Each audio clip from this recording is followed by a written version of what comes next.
foarte bine. Haideți toată lumea să dăm aplauze, aplauze, aplauze, aplauze, aplauze. Cei trei fantastici, e vorba de Anatolie, Constantin, Nicolae. Inima fațade 3D.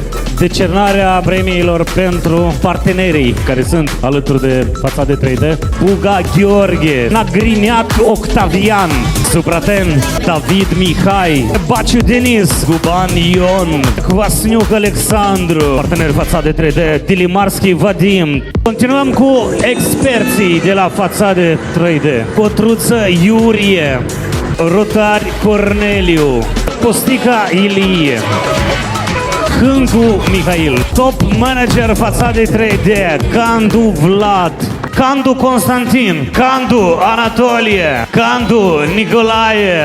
Plasă pentru fasade. E o plasă atât de puternică, crapă peretele, ea stă. Un felinar de ultimă generație, se combină la orice fațadă, design special, iluminații doar de la fațade 3D. Echipa fasadei este mare, are plasă de armare, lampă mică, lampă mare. Avem de toate mărimile pentru toate necesitățile, vă așteptăm la fasade 3D. Ne doriți acoperiș de cea mai înaltă calitate, găsiți cea mai bună membrană doar la fasade 3D. Tortul, fațade 3D!